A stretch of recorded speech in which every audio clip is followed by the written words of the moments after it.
नमस्कार, मुकाबला में आपका स्वागत है। मैं हूं दिबांग। मुंबई हमले पर पाकिस्तान लगातार अपना रवैया बदल रहा है। काफी टाल मटोल के बाद आखिरकार उसने इस हफ्ते मान ही लिया कि कसाब उसका है।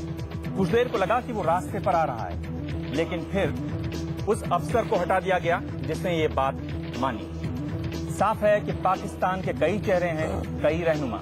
ऐसे में भारत का काम और भी मुश्किल हो जाता है। तो यही है आज मुकाबला में बहस का मुद्दा। मुंबई हमले, क्या भारत का दबाव पाकिस्तान को रास्ते पर ला पाएगा? आप भी अपनी राय MUK लिखकर 56388 पर SMS करें। आप चाहें तो ईमेल करें, हमारा पता है MUK@NDTV.com। और मुकाबला में हिस्सा लेने के लिए हमारे साथ स्टूडियो में 3 खास मेहमान। सबसे पहले मिलिए कांग्रेस के राष्ट्रीय प्रवक्ता शकील अहमद से। ये गृह राज्य मंत्री भी हैं, उनसे पूछेंगे अगर पाकिस्तान नहीं माना तो क्या होगा। हमारे दूसरे खास मेहमान हैं BJP के प्रवक्ता सांसद प्रकाश जावड़ेकर, और उनसे पूछेंगे क्या केंद्र सरकार सारे जरूरी कदम उठा रही है। हमारे तीसरे खास मेहमान हैं विदेशी मामलों के जानकार जी पार्थसारथी, और उनसे जानेंगे आखिरकार कैसे पाकिस्तान को रास्ते पर लाया जाए। इसके अलावा हमारे साथ हैं रक्षा मामलों के जानकार मेजर जनरल अशोक मेहता, और उनसे पूछेंगे क्या हमारी सेना पाकिस्तान में बने आतंकी शिविर तबाह कर सकती है। मुकाबला में कुल मिलाकर 4 दौर हमले, क्या भारत का दबाव पाकिस्तान को रास्ते पर ला पाएगा? आप भी अपनी राय भेजें, MUK लिखें 56388 पर SMS करें।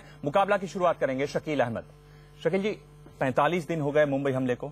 आपने कहा कि आतंकी शिविर खत्म किए जाएंगे, आपने वादा किया देश से कि ऐसे आतंकी हमले और नहीं होंगे, पर हम देखें कि मंडेर में ही, पुंछ में आतंकवादी घुस गए। 8 दिन लगातार आप लड़ते रहे, अफसर मारे गए। आखिरकार आप कैसे देश को भरोसा दिलाएंगे कि आप वाकई में आतंकवाद से लड़ सकते हैं?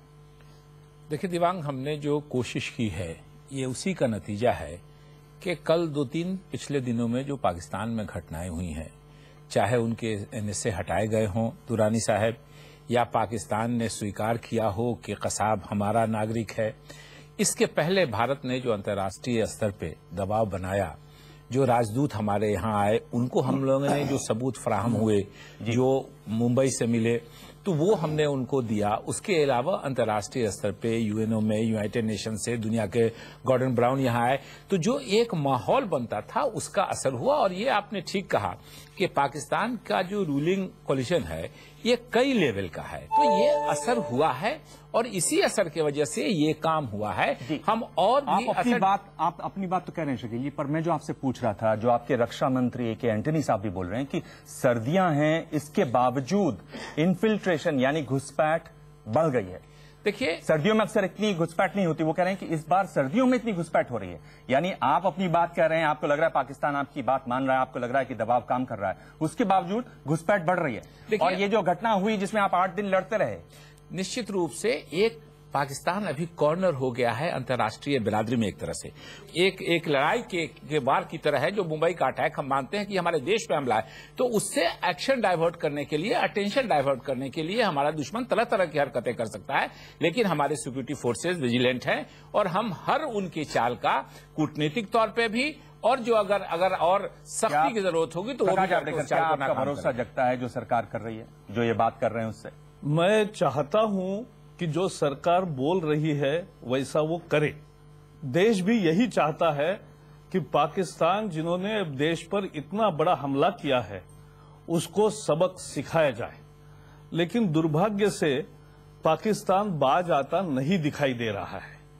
केवल कसाब को अपना नागरिक मानने से हमें खुश होने की जरूरत नहीं है। नहीं आ रहा, आप क्यों कह रहे हैं ऐसा? क्योंकि उन्होंने 45 दिन में केवल एक चीज को स्वीकार किया कि कसाब हमारा नागरिक है, और उसके लिए भी वहां बहुत सारी उथल पुथल हुई जी। और दुर्भाग्य से एक ही बात मैं कहूंगा कि हमारे नए गृह मंत्री चिदम्बरम जी परसों एक इंटरव्यू देते समय आपके ही चैनल पर, तो उन्होंने जो बताया कि अगर दोबारा ऐसा हमला होता है तो पाकिस्तान बहुत भारी कीमत चुकाएगा। देश पूछना चाहता है क्या हम 26/11 के लिए उनको माफ कर दिया? क्या पाकिस्तान नहीं चुकाएगा कोई कीमत? चुकानी चाहिए, यह सबकी मांग है। देखिए,